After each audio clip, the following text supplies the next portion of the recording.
जय श्री राधे कृष्णा। हमारे YouTube channel में आप सभी का स्वागत है। हम अपने YouTube चैनल में माता बहनों एवं सभी भाई बंधुओं का स्वागत करते हैं।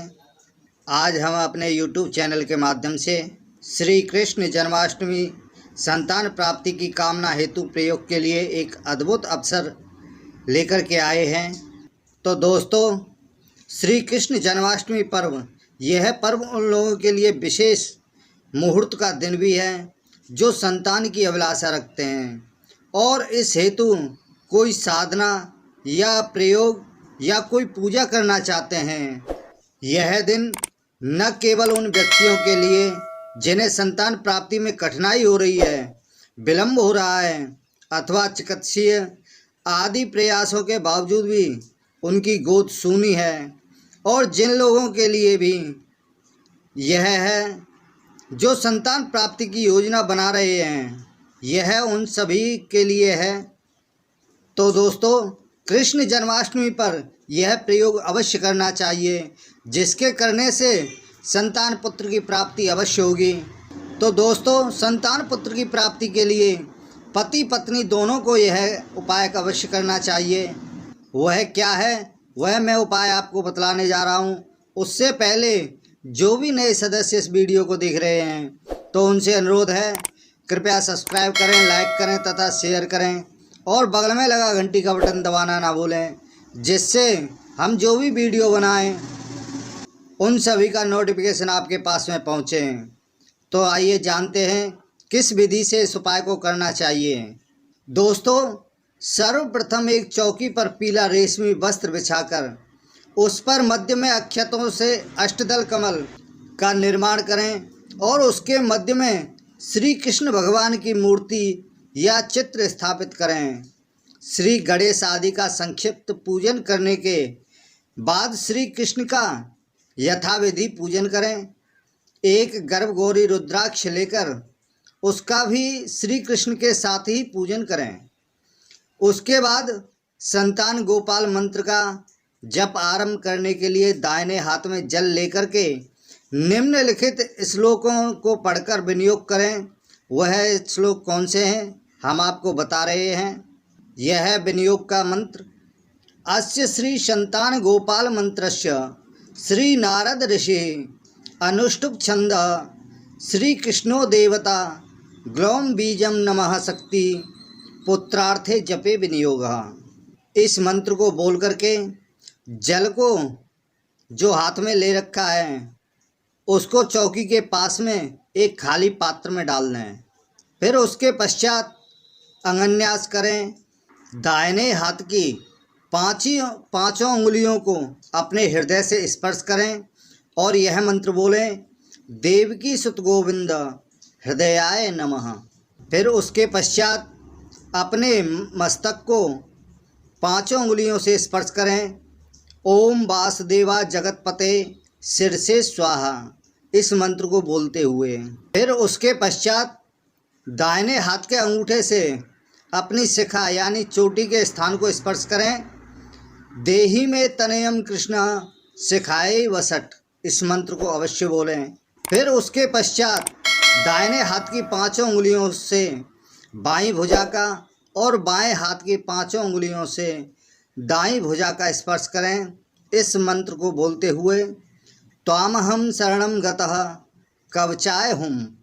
फिर उसके पश्चात दाहिने हाथ को सिर से बाईं ओर से आरंभ करते हुए चारों ओर घुमाकर बाएं हाथ की हथेली पर तर्जनी और मध्यमा उंगली से आप ताली बजाएं।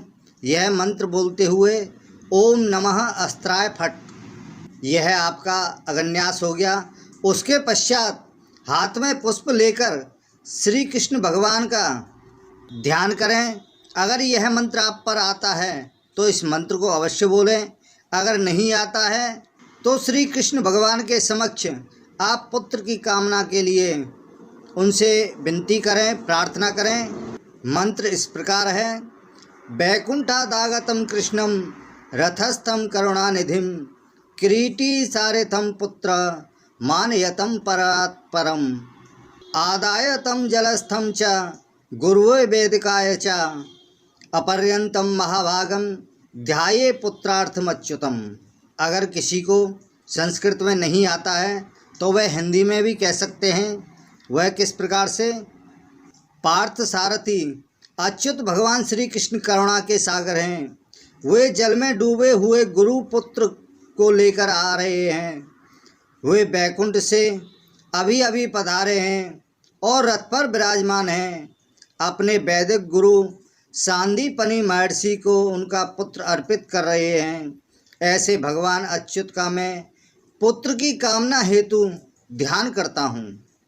आप इस प्रकार भी कह सकते हैं। अब उसके पश्चात जो हाथ में पुष्प लिए हैं वह कृष्ण भगवान को अर्पित करें और उसके पश्चात पुत्र जीवा की माला से संतान गोपाल मंत्र का आप जाप आरंभ कर सकते हैं। वैसे तो इस मंत्र का 3 लाख जाप करने का विधान है, परंतु आप अपनी सामर्थ्य के अनुसार उसे कर सकते हैं।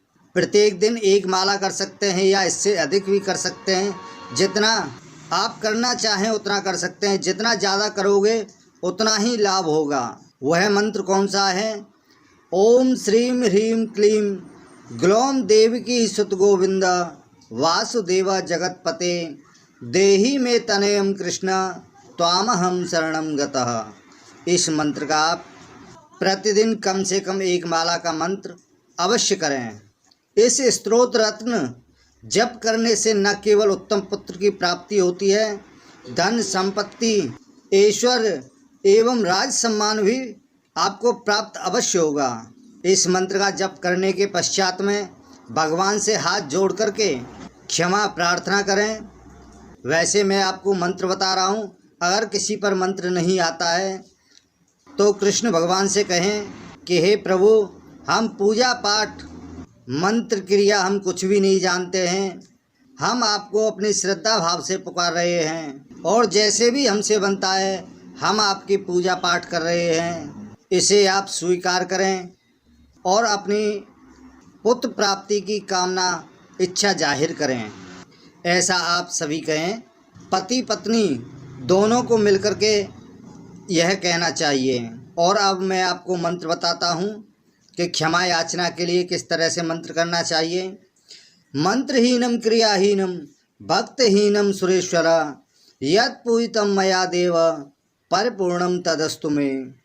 आवाहनम न जानामि विसर्जनम पूजा चैव न जानामि क्षमन्ताम परमेश्वर।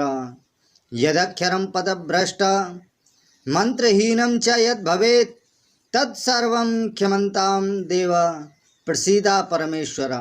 इसे संतान या पुत्र कामनार्थी पति पत्नी दोनों को एक साथ करना चाहिए। पत्नी को पूजा में रखे हुए गर्भ गौरी रुद्राक्ष को अपने गले में धारण कर लेना चाहिए। जन्माष्टमी के बाद भी नित्य उक्त प्रक्रिया को संपन्न करना चाहिए। प्रतिदिन कम से कम 41 दिन इस क्रिया को आप अवश्य करें, जिसके करने से पुत्र की इच्छा है, पुत्र की कामना है, वह अवश्य ही पूरी होगी। तो दोस्तों, आज हमने कृष्ण जन्माष्टमी पर पुत्र प्राप्ति के लिए कुछ उपाय बतलाए हैं, जिसके करने से अवश्य ही पुत्र संतान की प्राप्ति होगी। तो आज के लिए बस इतना ही। इसी के साथ ही जय श्री राधे कृष्णा।